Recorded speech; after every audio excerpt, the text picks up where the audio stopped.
নীলক্ষেতের গাউসুল আজম মার্কেটের অরক্ষিত একটি ছাপাখানায় পাওয়া গেছে ডাকসু নির্বাচনের ব্যালট পেপার।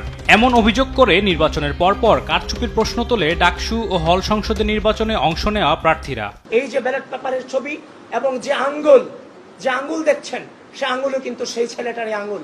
বেশ কয়েকটি পক্ষ থেকে লিখিত আকারে নির্বাচন কমিশনকে জানানো হলেও তা অস্বীকার করে বিশ্ববিদ্যালয় প্রশাসন। অনুসন্ধানে জানা যায় ডাকসু নির্বাচনের ব্যালট পেপার ছাপা হয়েছে জালাল প্রিন্টিং প্রেস নামক নীলক্ষেতের একটি ছাপাখানায়।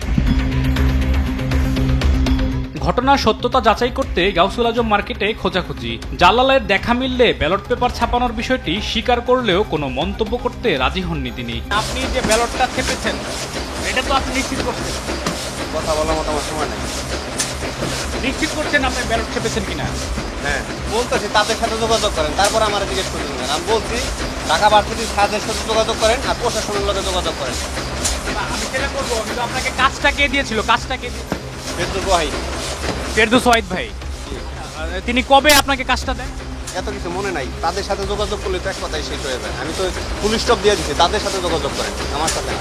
ডাকসু নির্বাচনের চিফ রিটার্নিং কর্মকর্তা মোবাইলে জানান, নীলক্ষেতে কাজ করানোর অপরাধে সংশ্লিষ্ট ঠিকাদারি প্রতিষ্ঠানকে শোকজ দিয়েছে নির্বাচন কমিশন। তবে নীলক্ষেতে প্রিন্ট করালেই নির্বাচনকে বিতর্কিত করার কোনো যৌক্তিকতা নেই।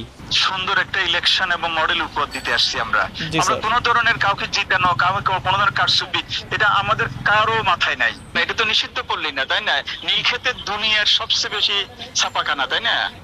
অবশ্যই কনফিডেন্স না দিলে কি আমরা বলছি নাকি? কারণ প্রশাসনের উচ্চ পর্যায় থেকে বলছে মানে তো 100% কনফিডেন্স। যে ব্যান্ডার তো আমাদেরকে বলে নাই।